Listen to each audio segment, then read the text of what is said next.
Okay. Okay. Praise the Lord, everyone. Once again, beautiful to see old and new faces as well. And again, जिस तरह हम परमेश्वर के हुजूरी पे है, it's a beautiful verse and I say that this verse every time. मैं हर वक्त इस verse को कहता हूँ that आज वो दिन है जो यहोवा ने बनाया, उसमें बना देखो. And ये मेरे मन यहोवा को धन्य कर, जो कुछ मुझे मिला उसके लिए नाम देने के मेरे मन यहोवा को धन्य कर सके स्वीकार करा. एंड आज का जो गीत है, आज आई एम सबों से, आज we know we all are good, we have a lot of doubt confusion. So क्यों ना आज हम उन सब डाउट एंड कंफ्यूजन को अकॉर्डिंग टू फर्स्ट पीटर 5 में जो कहता है वचन कि अपना बोझ यहोवा पर डाल दो, वो संभालेगा, वो मनुष्य को कभी टलने नहीं देगा. व्हाई नॉट कि हम अपने बोझ को जो भारी है वो परमेश्वर यहोवा यीशु मसीह पर डाल दे और उसका जो हल्का बोझ है वो ले ले. और क्यों ना हम उसके कार्यों को देखें, जिस तरह वचन कहता है परख कर देखो कि यहोवा कैसा भला है, रहने पूरी विश्व की शरण मिलता है. Why not, let's try and give a chance to Jesus and see how mightiness and mightiest thing he can do in our life. So वही गीत है जो कहता है करता हूँ मैं तेरी चिंता, तू की चिंता करता है आंसू के घाटी में साथ ना छोड़. अगर आप इस गीत से फैमिलियर हैं तो आप इस गीत को गा सकते हैं खुदा की मेहनत. करता हूँ मैं तेरी चिंता, तू क्यों चिंता करता है. करता हूँ मैं तेरी चिंता, तू क्यों चिंता करता है. आंसुओं की घाटियों में, आंसुओं की घाटियों में हाथ न छोड़ूंगा तेरा. आंसुओं की घाटियों में हाथ न छोड़ूंगा तेरा. करता हूँ मैं तेरी चिंता, तू क्यों चिंता करता है. मेरी महिमा तू देखेगा, खुद को मेरे हाथों में दे दे. मेरी महिमा तू देखेगा, खुद को मेरे हाथों में दे दे. मेरी शक्ति में है तुझको देता हूँ, चलाऊंगा हर दिन मेरी कृपा. मेरी शक्ति में है तुझको देता, चलाऊंगा हर दिन मेरी कृपा में. करता हूँ मैं तेरी चिंता, तू क्यों चिंता करता है. आंसुओं की घाटियों में साथ न छोड़ूंगा तेरा. सभी तुझको भूलेंगे तो भी क्या मैं तुझको भूलूंगा कभी. सभी तुझको भूलेंगे तो भी क्या मैं तुझको भूलूंगा कभी. अपने हाथों में है तुझको उठा कर, चलाऊंगा हर दिन इसी जगह.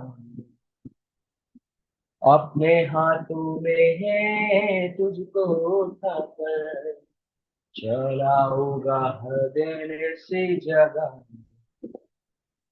अब्राहम का मैं परमेश्वर हूँ, अद्भुत कार्य क्यों ना करूंगा. अब्राहम का मैं परमेश्वर हूँ, अद्भुत कार्य क्यों ना करूंगा. लाल सागर में है रास्ता दिया, आज भी मैं करने के योग्य, मैं लाल सागर में है रास्ता दिया। आज भी मैं करने के योग्य हूँ, करता हूँ मैं तेरी चिंता, तू क्यों चिंता करता है। आंसू की घाटियों में है, हाथ न छोड़ूंगा तेरा।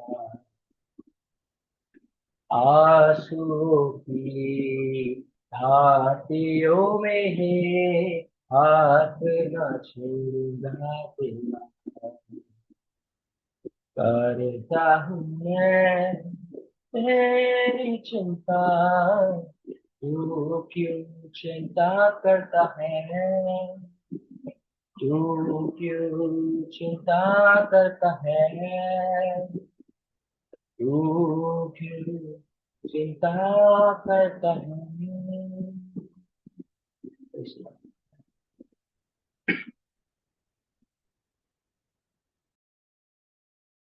Amen. Thank you very much for this beautiful song. आप सभी का स्वागत है हमारी इस रेवलेशन की स्टडी में। और हमने जो है प्रकाशित वाक्य उसका पहला अध्याय सीखा है और दूसरे अध्याय में हम आ चुके हैं। दूसरा अध्याय जो ये बताता है कि 7 कलीसियाओं में से हमने एक कलीसिया सीखी थी पिछले हफ्ते। और उसका बारे में थोड़ा सा मैं आपको बता दूं कि जो एफेसस की कलीसिया है वो हमने पिछले हफ्ते सीखा है कि वो उसे लवलेस कलीसिया कहा गया है, यानी उन्होंने अपना पहला प्रेम जो है वो छोड़ दिया था। तो परमेश्वर के वचन में उन्हें ये काउंसिल दी गई है कि वो अपने पहले प्रेम में आ जाएं। सो वो इफिसस की कलीसिया जिस तरह से उनका फीचर्स बयान किए गए हैं, दिखाई देता है कि वो पहली सेंचुरी की कलीसिया है। यीशु मसीह के जीवने और जीवित उठा लेने जाने के बाद से लेकर 100 ईस्वी तक, 100 साल तक, यानी पहली ईस्वी जो खत्म हुई तो 100 साल तक जो है ये कलीसिया का बयान है। पर आज हम जो है वो स्मरना चर्च को देखेंगे, जिस चर्च में परसिक्यूशन बहुत हुआ।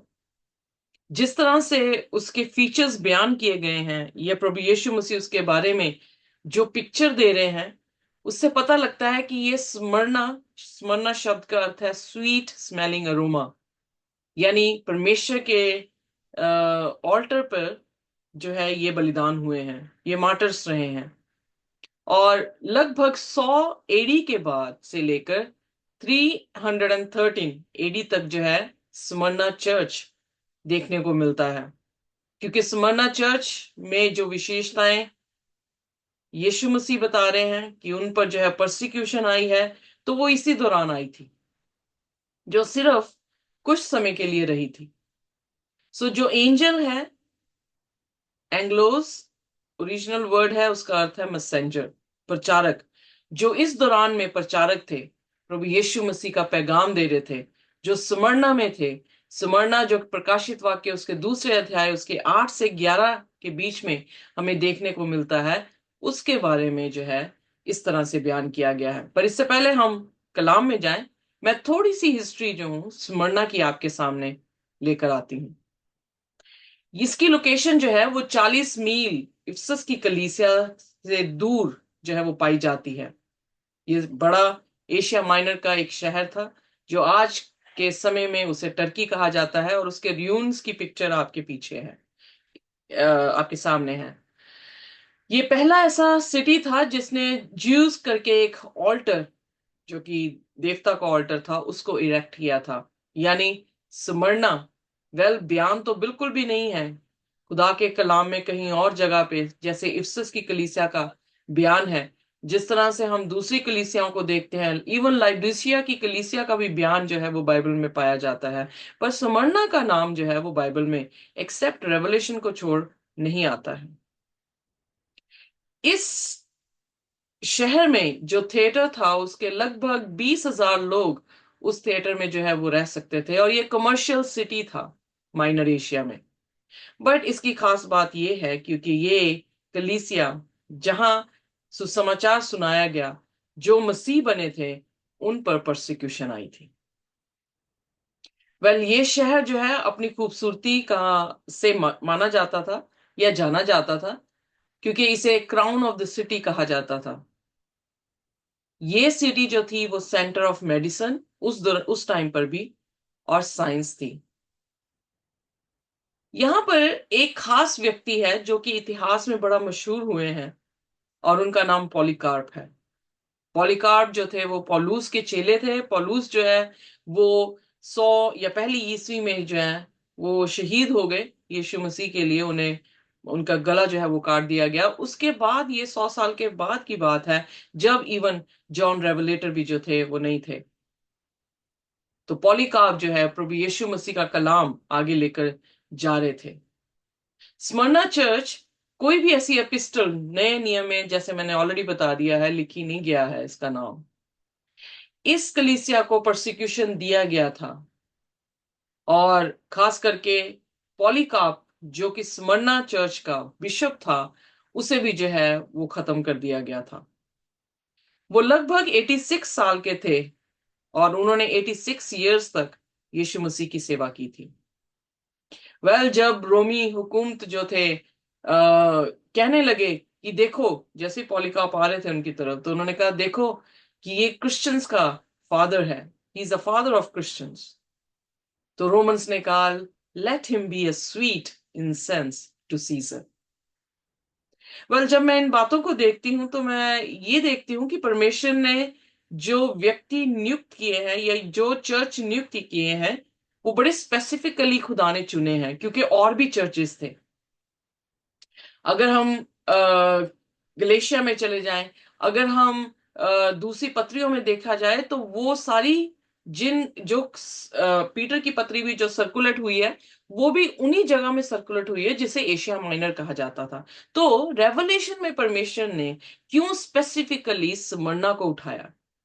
खुदा जानता था कि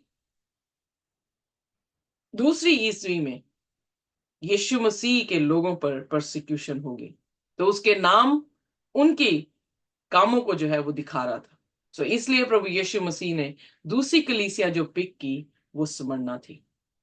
late him be a sweet incense to Caesar, कि वो सीजर के सामने उन्हें कैसे, जैसे ऑल्टर में हम अपनी वेदी पे भेंट चढ़ा देते हैं, और उसको जब आग लगाई जाती है तो वो जो धुआं है वो खुदा के नथनों में क्या है, सुगंधित नो पात्र बन जाता है। उसी तरह से इनको, क्योंकि ये लोग भी जो है वो अपने देवी देवताओं की पूजा करते थे, तो उन्होंने सीजर को, क्योंकि उस टाइम पर एम्परर को, राजा एम्परर को परमेश्वर माना जाता था, उन्होंने पॉलीकार्प को जो है वो सीजर के लिए बलिदान कर दिया। इतिहास बताता है कि जब वो 86 साल का हुआ, तो उससे ये कहा गया कि तू यीशु मसीह का इनकार कर दे तो तुझे छोड़ दिया जाएगा। पर उसने कहा कि इतने सालों तक खुदा ने मुझे नहीं छोड़ा, मैं खुदा को कैसे छोड़ सकता हूं? और वो जिंदा जला दिए गए। सो हमारी चर्च हिस्ट्री बताती है कि पॉलीकार्प जो थे वो 167 में उनको जो है वो मार दिया गया। इतिहास बताता है कि रोमन एम्परर उस समय का जो था वो डायोक्लिशियन था, जिसने रोम की हुकूमत को दो भागों में डिवाइड किया, ईस्ट एंड वेस्ट, 286 एडी में। और उसने जो है बहुत ही ज्यादा परसिक्यूशन जो है वो मसीहों के ऊपर की। इसलिए किए जा रही थी, उन्हें ये प्रॉब्लम नहीं थी कि ये क्रिश्चियन है, उन्हें प्रॉब्लम ये थी कि क्रिश्चियन होते हुए ये एम्परर के सामने अपना सिर नहीं झुका रहे हैं। और वही क्रिश्चियन थे जो बहुत स्ट्रांग थे, जिन्होंने अपने विश्वास के साथ कॉम्प्रोमाइज नहीं किया था, वो लोग परसिक्यूट हो रहे। इतिहास की शुरुआत से, हम बाइबल की शुरुआत में अगर देखते हैं, तो हमने हमेशा ये देखा है कि धर्मी जन जो है वो अधर्मियों के हाथों बलिदान हुआ है। सो ये कोई नई बात नहीं थी इस इतिहास में। बट आने वाले समय में भी बाइबल बताती है, जब हम आगे प्रकाशित वाक्य को पढ़ते हैं, तो पता लगता है कि लोगों को, जो लोग उस मूर्ति की पूजा या उसकी छाप को नहीं लेंगे, उनको मार दिया जाएगा। अभी तक वो लॉ नहीं आया है, पर भविष्य में आएगा और उस दौरान भी ऐसा ही होगा जैसा इस कलीसिया के साथ हुआ है। तो इसलिए खुदा जब कोई चीज चुन के बाइबल में लेकर आया है तो उसका खास मकसद है, क्योंकि पहला कुरिन्थियन उसके 10 और उसकी 11 आयत में लिखा है, ये सब कहानियां हमारे लिए क्या है, शिक्षा है और अंतिम दिनों के लिए लोगों के लिए चेतावनी है। सो इन कहानियों में हम देखेंगे अपने आप को कि हम कहां पर खड़े हैं, हम कहां पे फिट हो रहे हैं और क्या हमारे जो है वो एक्शंस होंगे। ये तब तक परसिक्यूशन उसने की जब तक कि अगला एम्परर, रोमन एम्परर कॉन्स्टेंटाइन जो है वो नहीं आया। कॉन्स्टेंटाइन के बारे में हम नेक्स्ट वीक जो है वो सीखेंगे, क्योंकि दूसरा चर्च के बारे में जब हम पढ़ेंगे तब। पर दानियल की पुस्तक हमें एक मूर्त के बारे में बताती है, दानियल उसके दूसरे अध्याय में। वो मूर्त जो थी वो काफी धातुओं से बनी हुई थी। सिर उसका सोने का था, छाती और भुजाएं उसकी चांदी की थी, और पेट और उसकी झांगे जो थी वो पीतल की थी, और टांगे जो थी वो लोहे की थी। दानियल में परमेश्वर ने नुबूवत जो है या भविष्यवाणी पहले ही कर दी थी कि आने वाले समय में दानियल से लेकर आगे क्या होने वाला है। एक बार फिर रिवाइंड करा दूं, प्रकाशित वाक्य यूहन्ना के समय से आगे क्या होने वाला है उसका जिक्र कर रहा है, और दानियल की पुस्तक जो है वो दानियल के समय से आगे क्या होने वाला है उसके बारे में बताती है। दानियल जो था वो बाबुल के राज्य में गुलाम था, पर उसी की नजरों के सामने मादी फरीसियों ने आकर जो है बाबुल को गिरा दिया। ये सबूत खुदा का कलाम भी देता है और इतिहास भी देता है कि बेबीलोन के बाद मादी फरीसियों ने इस धरती पर राज किया। फिर तीसरा धातु जो पीतल का था वो ग्रीक था, यानी द ग्रेट अलेक्जेंडर, उसने जो है वो राज्य किया। चौथा रोमी हुकूमत थे, जिस दौरान यीशु मसीह पैदा हुए, मारे गए, दफनाए गए, तीसरे दिन जी उठे और फिर आसमान पर उठा लिए गए। और उसी दौरान, क्योंकि ये लगभग 600 साल इन्होंने राज्य किया, उसी दौरान का समय है स्मरना कलीसिया का भी। स्मरना की कलीसिया जो है वो रोमी हुकूमतों के अधीन थी। इतिहास भी बताता है और बाइबल भी इसका आदेश देता है। आइए देखिए, अब थोड़ी सी हिस्ट्री हमें मालूम पड़ गई है कि स्मरना ओरिजिनली जो है वो कहां से था, और उस टाइम हुकूमत जो है वो कौन कर रहा था। और फिर इंट्रोडक्शन, प्रभु यीशु मसीह जब खत लिख रहे हैं, उस खत को जो स्मरना के लिए था, उस खत में अपनी इंट्रोडक्शन कैसे देते हैं। आइए देखिए प्रकाशित वाक्य उसका दूसरा अध्याय और उसका 8वां वचन। यस, क्योंकि लिखा है, और स्मुरना की कलीसिया के दूत को यह लिख कि जो प्रथम और अंतिम है, जो मर गया था और अब जीवित हो गया है, वह कहता है कि। ओके, यहां पर ही हम रुकेंगे। हमने इफसस की कलीसिया में देखा कि प्रभु यीशु मसीह ने अपने आप को 7 दीवटों के बीच में चलते फिरते हुए दिखाया। अपनी इंट्रोडक्शन उनको इस तरह से दे रहा है कि वो कलीसिया के बीच में ही चलता फिरता है, जो कि हरून का ये काम था कि वो दीवट जो कि होली प्लेस में थे सेंचुरी के, उसका ऑयल कभी भी कम ना हो। यीशु मसीह यहां पर वो 7 चर्चेस के बीच में चलता फिरता है। ऐसे ही नहीं, भजन लिखने वाले ने कह दिया कि मेरा परमेश्वर कभी सोता नहीं, कभी उगता नहीं, क्योंकि वो लगातार 7 कलीसियाओं के बीच में क्या कर रहा है, उसके तेल को खत्म ना हो उसके लिए वो क्या कर रहा है, ना सो रहा है ना ऊंग रहा है। क्योंकि 7 कलीसिया यानी 7 ऐसे अरसे हैं, ऐसी सेंचुरीज हैं, from ascension to descension of Christ, यानी सेकंड कमिंग ऑफ क्राइस्ट। वो ऐसे समय है जिसमें यीशु मसीह का कलाम या उसके कलाम की ज्योति कम ना हो, जबकि इतनी परिस्थितियां मुश्किल हुई हैं, उसमें भी खुदा का वचन जो है वो चमकता रहा है। इस कलीसिया को, क्योंकि ये परसिक्यूशन वाली कलीसिया है, इसलिए अपनी इंट्रोडक्शन दे रहा है कि मैं ही पहले हूं, मैं ही लास्ट हूं, मैं मर गया था, मैं अब देखो जीवता हूं।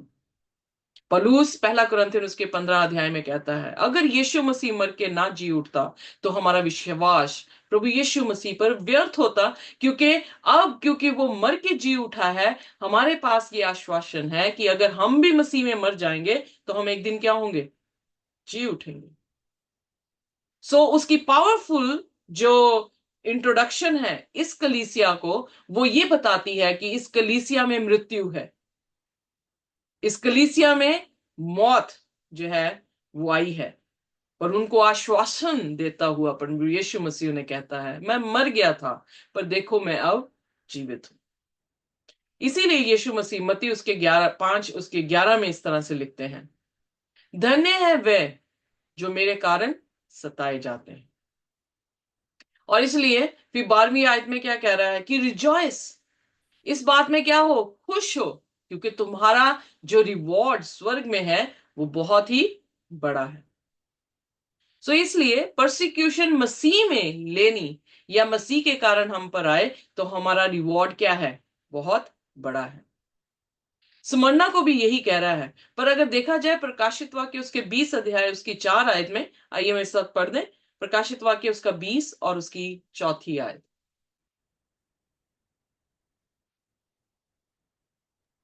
Yes. फिर मैंने सिंहासन देखे और उन पर लोग बैठ गए और उनको न्याय करने का अधिकार दिया गया। मैंने उनकी आत्माओं को भी देखा जिनके सिर यीशु के गवाही देने और परमेश्वर के वचन के कारण काटे गए थे, और जिन्होंने ना उस पशु की और ना उसकी मूर्ति की पूजा की थी और ना उसकी छाप अपने अपने मत्थे और हाथों पर ली थी। वे जीवित होकर मसीह के साथ 1000 वर्ष तक राज्य करते रहे। सो यहां पर प्रकाशित वाक्य 20 अध्याय में उन लोगों के लिए जो है अश्योरेंस खुदा लिख रहा है। कौन लोग हैं जो मसीह के कारण मारे गए थे, क्या कर रहे हैं, स्वर्ग की बादशाह में पहुंच गए हैं। यानी मर गए थे पर उन्हें क्या कर दिया गया है, जीवित कर दिया गया है। कितनी देर तक राज्य कर रहे हैं और न्याय कर रहे हैं, 1000 साल तक। रिवॉर्ड ये कम है क्या? जिन्होंने प्रभु यीशु मसीह के लिए मौत ली है उनको जिंदगी और उनको जिंदगी के बादशाह की जगह पे बैठा दिया गया है। So it's not a less reward. Bible में लिखा है कि उसने अपने आप को इसी तरह से दिखाया है कि वो मर गया था, अब जीवित है। इसलिए वो हमें भी कॉन्फिडेंस दे रहा है अपने में होते हुए कि जो मुझ में मर जाएंगे वो जीवित रहेंगे। आइए देखिए उसकी 9वीं आयत को पढ़ेंगे, प्रकाशित वाक्य उसका 2 अध्याय और उसकी 9वीं आयत।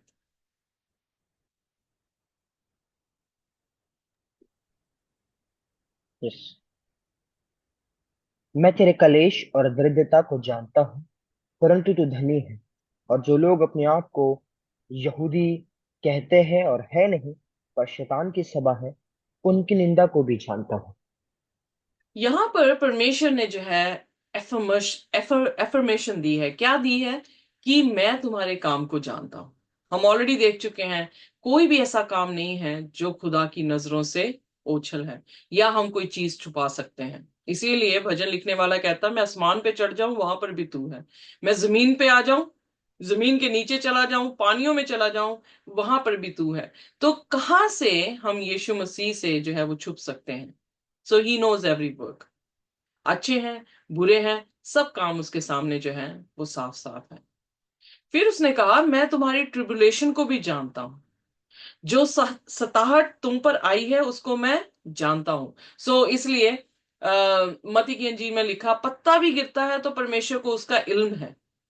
खुदा जानता है कि पत्ता गिरा है। ट्रिबुलेशन के बारे में क्यों ना पता होगा? प्रभु यीशु मसीह के वचन में लिखा, जो तुम्हें छूता है वो मेरी आंख की पुतली को छूता है। तो क्या वो नहीं जानता होगा कि उसके लोगों को जो है वो जिंदा जला दिया जा रहा है, उसके लोगों को जो है वो शेरों की मान में जो है वो फेंक दिया जा रहा है? ही न्यू, वो जानता था। फिर उसने कहा, मैं तुम्हारी गरीबी को भी जानता हूं। यानी अर्थली पोजेशन नहीं है, बट यू आर रिच। पर तुम क्या हो, अमीर हो, क्योंकि तुम्हारे पास जो है वो सोने से भी बहुमूल्य विश्वास है। जो इंसान इस धरती पर विश्वास रखता है वो अमीर है। क्यों? क्योंकि बाइबल में लिखा है, आइए देखिए प्रकाशित वाक्य उसके 3 उसकी 17 आयत, और एक जन निकाल के रखे लूका उसकी 12 उसकी 21 आयत। प्रकाशित वाक्य 3 और इसकी 17 आयत।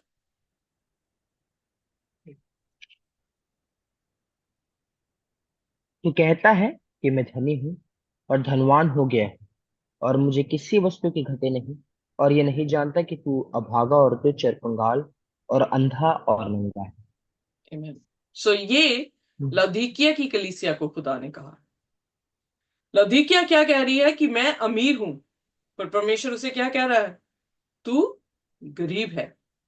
तो खुदा किस तरह से, कौन सी ग्लासेस के साथ जो है हमारी अमीरियत को नापता है? आइए देखिए लूका उसका 12 और उसकी 21 आयत। ऐसा ही वो मनुष्य भी है जो अपने लिए धन बटोरता है, परंतु परमेश्वर की दृष्टि में धनी नहीं। सो यहां पर क्या परमेश्वर का वचन कह रहा है?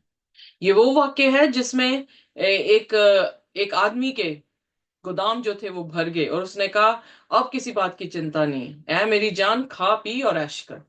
तो परमेश्वर ने उससे क्या कहा, हे मूर्ख, अगर आज ही तेरी जान ले ली जाए। तो फिर फर्दर यहां पर प्रभु यीशु मसीह ने कहा कि जो इंसान इस धरती पर अपने पोजेशन को बना रहा है, अपने ट्रेजर्स को स्टोर कर रहा है, वो परमेश्वर की नजर पर अमीर नहीं है। अमीर वो ही है जिसके बारे में यहां कहा गया है। स्मरना के चर्च को जो है उन्होंने शाबाशी दी है कि मैं तुम्हारे काम जानता हूं, तुम कलेशों से होकर गुजर रहे हो, तुम गरीब हो पर तुम अमीर हो। और उसके बाद वो कह रहा है मैं जानता हूं उन लोगों को भी जो ये की निंदा करते हैं कि वो यहूदी हैं पर वो है नहीं। यानी कुछ ऐसे भी हैं जो क्या कह रहे हैं, यहूदी हैं, यानी खुदा के लोग हैं, पर वो है नहीं, पर क्या है, but are the synagogue of Satan. अब जब हम सिनेगॉग ऑफ सेटन की बात देखते हैं यहां पर, तो ये क्या अर्थ है? हमने बाइबल में जो है वो एक सिनेगॉग देखी है खुदा का, यानी प्रभु यीशु मसीह लूका 4 उसकी 16 में रीति के अनुसार सब्बत के दिन आराधनालय में जाकर उसने परमेश्वर के कलाम को जो है वो पढ़ा। सो सिनेगॉग ऑफ गॉड तो मैंने सुना, पर अब सिनेगॉग ऑफ सेटन क्या है? आइए देखिए प्रेरितों का काम उसका 6 और उसकी 9वीं आयत। प्रेरितों का काम उसका 6 उसकी 9वीं आयत। सो सिनेगॉग टेम्पल नहीं है। सिनेगॉग एक तरह की जगह है जो कि हर लोकलाइज सिटी में बना दी गई थी। यरूशलेम में ही परमेश्वर का मंदिर था, पर एवरी सैबथ सभी यरूशलेम नहीं जा सकते, इतना एक्सपेंस कर नहीं सकते, तो उनके लिए क्या बना दिया, छोटे छोटे चैपल्स, छोटे छोटे जगह बना दी गई जहां पर गैदरिंग हो सके, जहां पर प्रभु यीशु मसीह का कलाम जो है वो सुनाया जा सके। पर जब सिनेगॉग ऑफ सेटन कह रहा है खुदा यहां पर, तो क्या है इसका मतलब? गैदरिंग तो है पर खुदा के लोगों की नहीं है। किन की है? शैतान के लोगों की है। सो आइए देखिए प्रेरितों का काम उसका 6 और उसका 9वां वचन। तब उस आराधनालय में से जो लिब्रतीनों की कहलाती थी, और कुरेनी और सिकंदरिया और किलिकिया और एशिया के लोगों में से कई एक उठकर स्तिफनुस से वाद विवाद करने लगे। कहां पे कर रहे हैं? सिनेगॉग में। ठीक है। और कौन से लोग हैं? यहूदी है लिखा है यहाँ पे, लिबर्टीनू, तीनी, या Cilicians, Alexandrians and Cilicia and Asia. So different है, अन्य जाति के लोग हैं जो किसके साथ विवाद कर रहे हैं? स्टीफन के साथ। स्टीफन कौन है? पवित्र जन है। यानी आराधनालय में कौन आ गया है? विरोधी आ चुका है। और किसके खिलाफ बोल रहा है? स्टीफन के खिलाफ। पत्थरवा भी कर दिया गया, पर स्टीफन किसका बच्चा था? किसका दास था? खुदा का दास था।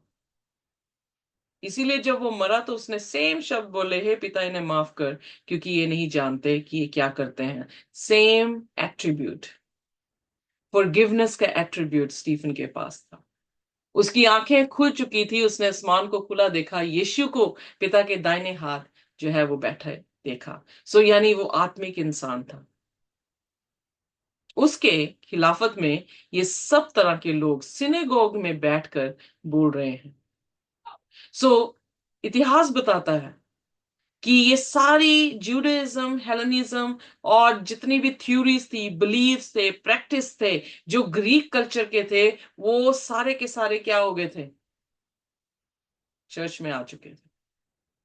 इसीलिए बाइबल प्रकाशित वाक्य उसके 2 में भी जो हम पढ़ रहे हैं 9 से 10 में, वहां पर कहता है कि synagogue of Satan, behold the devil is about to throw some of you into prison. पढ़ेंगे अभी हम। फिर उसके बाद 3 उसकी 8 की 9 में फिलाडेल्फिया के कलीसिया को भी उसने कहा कि देखो, I will make those of the synagogue of Satan who say that they are Jews are not but lie. और मैं उन्हें क्या कर दूंगा? तुम्हारे सामने उन्हें झुकने को कहूंगा और वो जान जाएंगे कि मैंने तुमसे प्रेम किया है। सो यानी सिनेगॉग ऑफ सेटन का दूसरा अर्थ ये है कि ऐसा झुंड जो खुदा के घर में बैठ गया। और फिर पौलुस साफ साफ इसका जिक्र करता है दूसरे तस्लोनियन उसके दूसरे अध्याय उसकी 3 से 4 आयत। पढ़ते मेरे साथ, दूसरा तस्लोनियो उसका दूसरा अध्याय उसकी 3 से 4।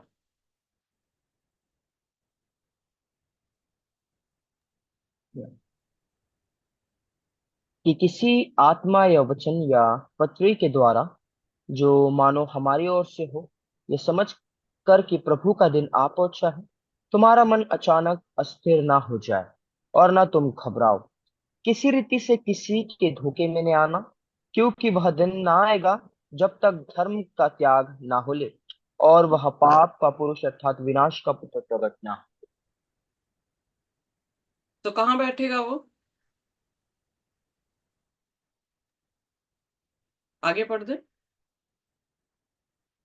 जो विरोध करता है और हर एक से जो परमेश्वर या पूज्य कहलाता है अपने आप को बड़ा ठहराता है, यहाँ तक कि वो परमेश्वर के मंदिर में बैठकर अपने आप को परमेश्वर प्रकट करता है। सो क्या यहाँ पे क्या लिखा है? किसके बारे में बात कर रहा है? लॉलेसनेस इज रिवील्ड, यानी धर्म जो है, जो धार्मिकता उसको खत्म कर देगा। कहां पे बैठ के कर रहा है? खुदा के मंदिर में। सिनेगॉग ऑफ सेटन बन गया, क्योंकि जहां पर परमेश्वर के वचन नहीं दिए जा रहे बल्कि अपने आप को परमेश्वर बनाकर परमेश्वर ही के घर में बैठ गए हैं, तो वो क्या बन गया? शैतान का मंदिर। Am I clear?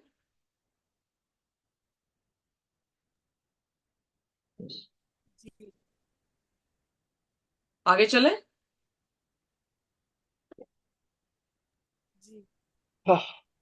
Okay, so John 8:44, आइए देखिए यूहन्ना उसका 8 और उसकी 44 आए।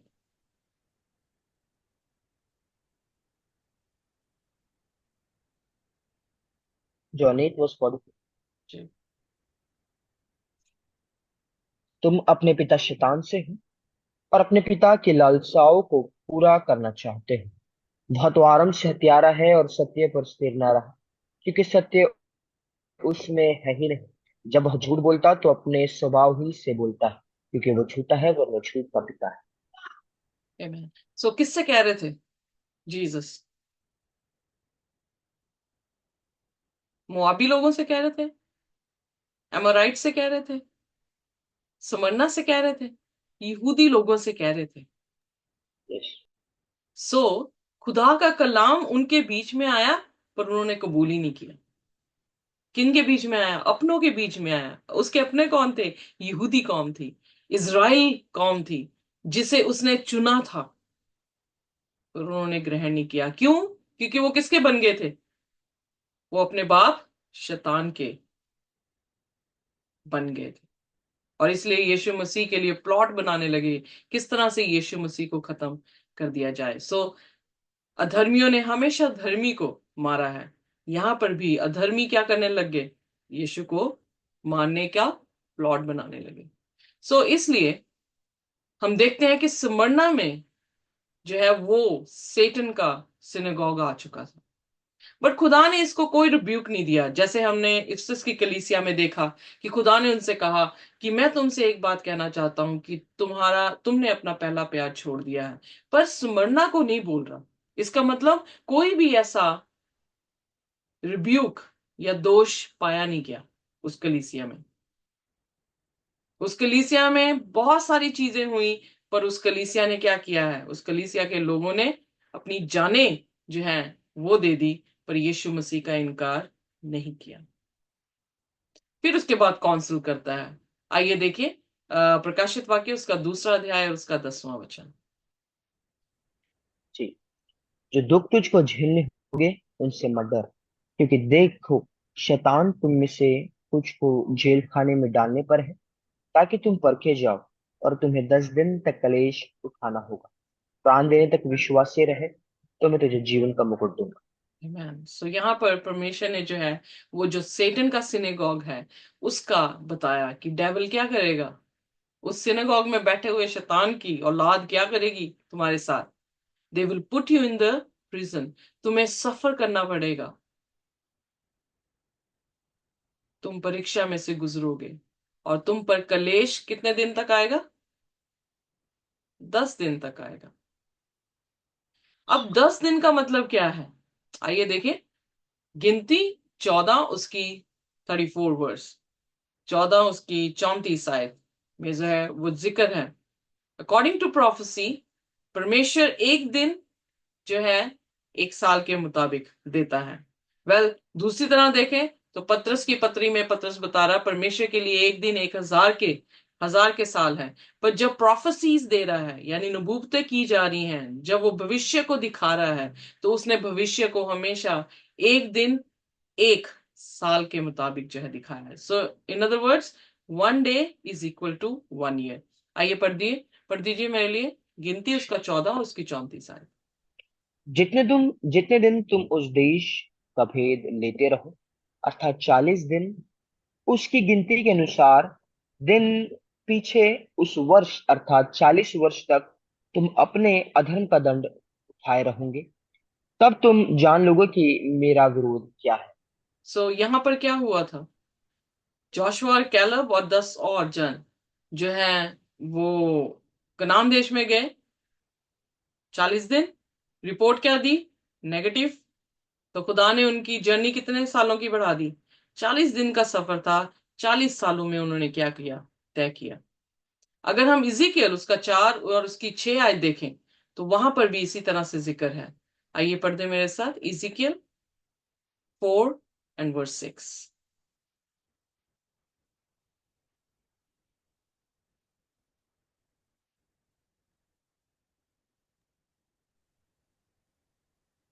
और जब इतने दिन पूरे हो जाए, तब अपने दाहिने पंजर के बल लेटकर यहूदा के घराने के अधर्म का भार सह लेना।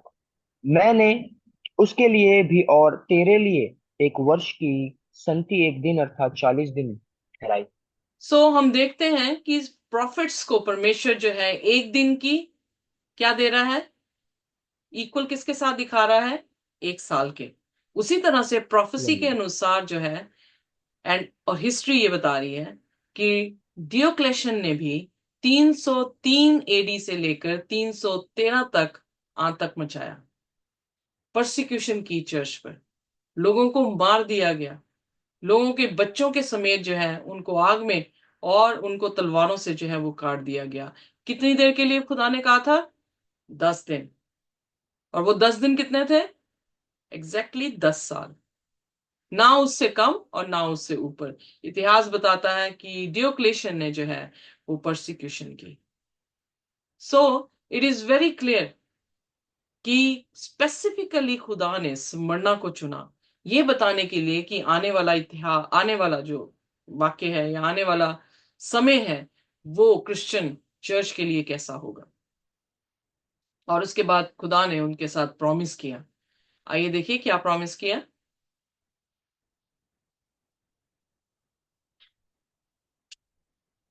प्रकाशित वाक्य उसका दूसरा अध्याय और उसके 10 वचन को एक बार फिर पढ़ दें।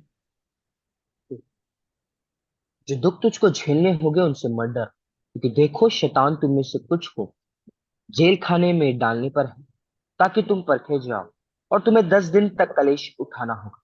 सो क्या बोला प्राण उसने? देने जो 2 मिनट सुबह उसने कहा कि जो तुम्हें दुख झेलने हो उससे मत डरो। इंट्रोडक्शन में क्या दे रहा है? मैं मर गया था, मैं अब जीवित जी। हूं। सो जो कलेश तुम कलेशों में से होकर गुजरोगे, उससे क्या करना, मत डरना। शैतान तुम्हारे साथ, तुम्हारा विरोधी है, और तुम्हें क्या क्या करेगा, बट बी दाउ फेथफुल। खुदा उसने क्या कह रहा है, कौंसल क्या कर रहा है, कि तू क्या करना, वफादार रहना। कब तक, मौत तक। इसीलिए यीशु मसीह ने कहा, अगर तुम मेरा लोगों के सामने अंगीकार करते हो, तो मैं किसके सामने करूंगा, पिता के सामने और फरिश्तों के सामने तुम्हारा अंगीकार करूंगा। अगर तुम मेरा इनकार कर देते हो, तो मैं पिता के सामने तुम्हारा इनकार कर दूंगा। पिता के सामने कौन हमारे लिए विनती करता है, यीशु मसीह, राइट। सो अगर हम जमीन पर यीशु मसीह का इनकार कर देते हैं कि मेरा परमेश्वर नहीं है, मैं इसका इनकार करता हूं, तो क्या यीशु मसीह हमारी जिंदगी के लिए दुआ कर सकेंगे? हमने खुद ही अपनी जुबान से कंसेंट दे दिया है that we don't belong to Jesus. तो क्या होगा, हमारे लिए दुआएं जो है आसमान में रुक जाएंगी, और हम क्या होंगे, हमेशा की मौत के वारिस हो जाएंगे। तो इसलिए कह रहा है कि अंत तक वफादार रह, इनकार ना करना, वफादार रह। I will give you a crown of life, मैं तुम्हें जिंदगी का ताज हम्म, दूंगा। ये रिवॉर्ड है जो वो हमें देगा। तो इसलिए कहता, जो कलेश आए हैं उससे क्या करना, डरना मत। हम्म, मौत के आगे क्या है, जीत है, राइट। तो फिर yes। उसके बाद प्रॉमिस कर रहा है परमेश्वर। आइए देखिए प्रकाशित वाक्य उसका 2 अध्याय और उसका 11वां वचन। थोड़ा सा टेंथ बचा, शुड आई रीड हाँ जी, मैंने समझा दिया, पर पढ़ दें आप। दैट? प्राण देने तक विश्वासी रहे तो मैं तुझे जीवन का मुकुट दूंगा। जिसके कान हो वह सुन ले कि आत्मा कलीसिया उससे क्या कहता है। सो जो क्यों जय परमेश्वर पाए। यहाँ पे इस तरह से लिख रहा है, जिसके कान हो? क्या आपके कान है? देखें जरा, कोई ऐसा जीव है जो दुनिया में पैदा हुआ है और बिना कान के है? हाँ, सुने चाहे ना सुने वो डिफरेंट बात है, पर कान है कि नहीं है? सभी के पास यस। कान है, राइट। पर कुछ जो है वो सुन नहीं सकते, कुछ सुनते हैं। तो आत्मिक रीति से भी हम सभी ऐसे ही हैं, कुछ सुन सकते हैं, कुछ नहीं सुनते हैं। कान है। सो कह रहा, पर जिनके पास कान है वो सुने कि आत्मा कलीसियाओं से क्या कहता है। सो ये सिर्फ कलीसिया, उस लोकलाइज चर्च, फर्स्ट सेंचुरी की चर्च की कलीसिया नहीं है। ये कलीसिया आज, कलीसिया की हालत आज हमारी भी हालत वैसी ही है जैसी उस कलीसिया की हालत है। हम भी जो है शायद अपनी लाइफ में परसिक्यूट हो रहे हैं, पर परमेश्वर का कलाम हमारे लिए भी सेम है। वो यही है कि सब कलेशों में घबरा मत, अंत तक वफादार रह, मैं तुझे जिंदगी का ताज दूंगा। और जिनके कान हो कि मैंने ये सुसमाचार दिया है, परमेश्वर कहने की कोशिश कर रहे हैं, जिनके कान हो जो सुन सकते हैं, वो ये सुन ले कि परमेश्वर जो मर गया था जीवित है। वही फर्स्ट है, वही लास्ट है। उसको मत छोड़ें, उसे पकड़े रहें, क्योंकि वही जिंदगी का ताज देने वाला परमेश्वर है, और कोई परमेश्वर नहीं है। तो जिसके कान हो वो सुन ले कि परमेश्वर का आत्मा कलीसियाओं से क्या कहता है। उसके बाद आगे पढ़े सुबेश।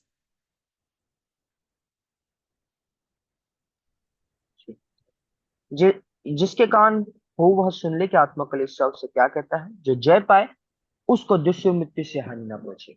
सो यहां पर परमेश्वर ने उनसे प्रॉमिस किया है, अगर हम किसी परसिक्यूशन से गुजर रहे हैं, कलेशों से गुजर रहे हैं, बीमारियों से गुजर रहे हैं, अगर हम भी उसी तरह से वफादार हों जैसे स्मरना की कलीसिया वफादार थी, जिस पे कोई रिब्यूक नहीं आया है, तो खुदावन खुदा हमसे भी यही वायदा कर रहा है कि अगर तू मौत तक वफादार रहेगा, मैं तुझे जिंदगी का ताज दूंगा। अगर तू इस पर जय पालेगा, तो मैं तुझे दूसरी मृत्यु का अधिकारी नहीं रखूंगा। अब ये दूसरी मृत्यु क्या है? आइए देखिए प्रकाशित वाक्य उसका 20 अध्याय और उसका 6वां वचन।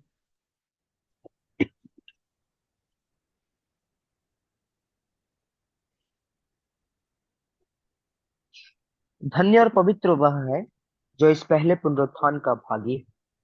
ऐसो पर दूसरे मृत्यु का कुछ भी अधिकार नहीं। पर वे क्यों? परमेश्वर ओके सॉरी, पढ़ दे सॉरी। पर वे परमेश्वर और मसीह के याजक होंगे और उसके साथ 1000 वर्ष तक राज्य।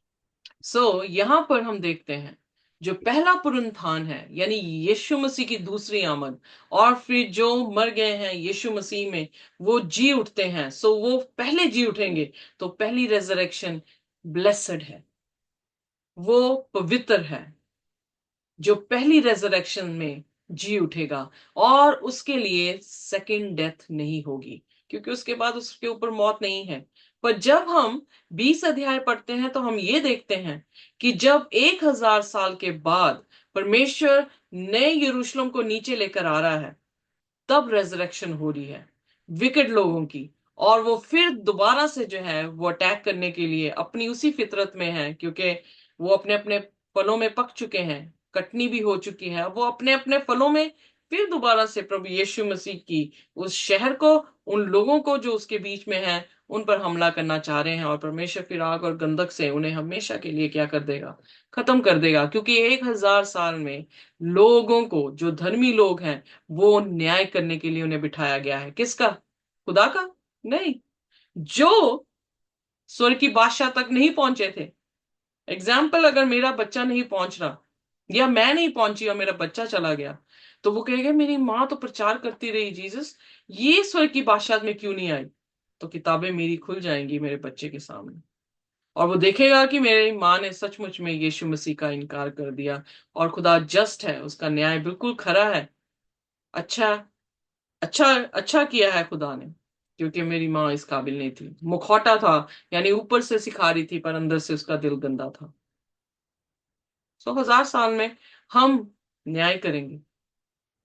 और इसलिए फिर खुदा कंफर्म करने के लिए कि हमने जो देखा है किताबों में, ये लोग वैसे ही हैं या नहीं, इसलिए रेजरेक्ट कर रहा है दोबारा। और उनकी वही फितरत देखने को जब हम सबको मिलेगी, तो हम खुदा के सामने अपने घुटनों को टेक देंगे और कहेंगे खुदावन, तू ही जो है वो जस्ट जज है। आग और गंधक आके भस्म जो है वो कर देगी। ये प्रकाशित वाक्य उसके 20 अध्याय में इस तरह से लिखा गया है। दूसरी मौत उन पर है ही नहीं। दूसरी मौत क्या है? आग और गंधक की एक मौत, जो हम अपनी नेचुरल मौत को लेते हैं। दूसरी मौत जो परमेश्वर ने हमेशा की मौत हमें सुलाना है। हम उसके जो है वो वारिस नहीं होंगे, क्योंकि हमने प्रभु यीशु मसीह का इनकार नहीं किया है। हमने मौत तक उसके साथ वफादारी दिखाई है। तो परमेश्वर अपने वायदे के अनुसार हमें भी जिंदगी का क्या करेगा? ताज देगा, और दूसरी मौत हम पर लागू नहीं होगी। और फिर उसके बाद यही बात जो है कि उसने कहा कि तुम जो वो प्रीस्ट, खुदा के लिए प्रीस्ट हो गए। तो यही चीज प्रकाशित वाक्य उसके पहले अध्याय उसके 6वें वचन में भी हमने पढ़ी थी कि खुदा ने हमें क्या बनाया है? अपना राज्य। खुदा ने हमें क्या बनाया है? अपने याजक। और उसकी महिमा हमेशा हमेशा तक जो है इसी तरह से होती रहे। आमीन। इसलिए स्मरना का चर्च, जो कि 100 एडी से लेकर 313 तक रहा है, उस दौरान में 10 साल का जो परसिक्यूशन उन पर आया, जो वो पीड़ित किए गए थे, उन्हें मार दिया गया था, परमेश्वर ने उनसे वायदा किया है कि मैं तुम्हें कभी नहीं छोड़ूंगा, मैं तुम्हें जिंदगी का ताज दूंगा। इसलिए ये सिर्फ उस टाइम की लोकलाइज्ड या 100 सदी से लेकर 313 सदी की कलीसिया को पैगाम नहीं है, पर हमको भी पैगाम है। हमारे पर भी परसिक्यूशन भविष्य में आने वाली है। उस परसिक्यूशन पर हम कैसे अपने आप को खड़े रखें, और जैसे हम रखेंगे उसके साथ वफादारी के साथ, उसका वायदा है कि वो भी हमारे साथ वफादार खड़ा रहेगा। आमीन। आइए अपने सिरों को झुकाएंगे और हम प्रार्थना करेंगे। कोई भी जन जो है वो हमारे लिए प्रार्थना कर सकता है।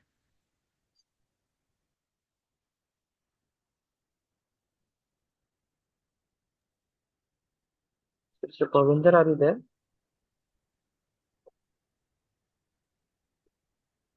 Okay, let's pray. खुदावंद बाप, आपका धन्यवाद हो। धन्यवाद खुदा आपका कि आपने आपके वचन के ज्ञान से अनुग्रहित किया। एंड खुदा, हम जानते हैं कि जो आपका वचन है वो आग में तपाया हुआ है खुदावंद बाप। वो बहुमूल्य खुदावंद बाप, है खुदावंद बाप जिसका कोई बयान नहीं है खुदा। खुदा वो ऐसी चीज है खुदा जो हमें हर दिन आप में बढ़ाती है खुदा, और वो यीशु कौन है वो हमें दिखाता है खुदा। हम तुझे तेरे वचन के द्वारा देखते हैं, और आज जब हमने वचन के द्वारा तुझे देखा स्मुरना की कलीसिया के बारे में, जो ब्यूटीफुल खुदावंद बाप हमने देखा कि स्मुरना की कलीसिया खुदा प्रोसिक्यूशन में भी स्थिर रही, और तेरा वचन जो है वो कार्य को करे बगैर वापस नहीं आता। जितने खुदावंद बाप तूने जो वायदा किया है कि प्राण दिन तक विश्वासी रहे तो मैं तुझे जीवन का मुकुट दूंगा, आज खुदा आने वाले समय में हम जानते हैं खुदा कि तेरे घर पे ही बैठ के खुदा जो शैतान की सभा वाले हैं, they will force, but Lord we have to stand still, because ये आपका कमांड है खुदा। खुदावंद बाप हम जानते हैं जो तुझ में स्थिर है we will be prosecuted, but खुदावंद बाप हम ये जानते हैं कि तू उसका रिवॉर्ड हमें अनंत जीवन देने वाला है। खुदा हम अपने विश्वास में तेरे वचन के पक्के और तेरे वचन में दृढ़ रहे, क्योंकि तेरा वचन जो कह चुका है वो पूरा है। खुदा सिस्टर को ब्लेस कर, जितनी रूहें आई है खुदा उन रूहों को खुदावंद बाप और तेरे वचन का भूख और प्यासा बना, because Lord we are the testimonies, we are the witnesses, we have seen Lord that your coming is very very close, very near Lord। खुदावन बाप हम जल्द से जल्द पूरी तरीके से, यदि आज हम ऐसे हैं खुदा कि हमारी खुदावन बाप शरीर तो तैयार है लेकिन आत्मा जो खुदा वो कमजोर है खुदावंद बाप, यदि हम अगर ऐसी कुछ है खुदावंद बाप, शरीर आत्मा अगर दोनों तरीके से खुदा हम कमजोर हैं, हम खुदा आत्मा से पहले मजबूत, और खुदा आप हमें हर एक चीज में मजबूत करते चले जाएंगे, क्योंकि हम तुझ में दृढ़ पाए जाएंगे खुदा। हमारा ईमान हमारा विश्वास खुदा हमें बड़ा और तेरे राज्य के लिए लेकर चल खुदा। लेट गिव अस मोर थर्स्ट लॉर्ड, कि हम खुदा आपके कलाम को जाने, वो विल हमारे अंदर आए खुदा, कि हम सब चीजों से हटकर जिस तरह मरियम तेरे समीप समय को गुजारा करती थी और वो समय उसका व्यर्थ ना हुआ, वह समय खुदावंद बाप जब उसने तुझ पर उस बहुमूल्य खुदावंद बाप इतर को डाला, वो जाना गया और उसकी चर्चा हुई गई। हम जब तेरे कलाम को जानेंगे जरूर हम एक दिन स्वर्ग की बादशाह में मिलेंगे। ब्लेस कर सिस्टर को जो कलाम के द्वारा जब हमने सीखा है, आज भी हमें स्थिर रहना जरूरी है। अगुवाई कर, आने वाली स्टडीज को ब्लेस कर, सारी मैं आपको देते हुए bless all of them Lord and ask this pray in the mighty name of Jesus Christ. Amen. Amen. Amen. Thank you very much. God bless you all.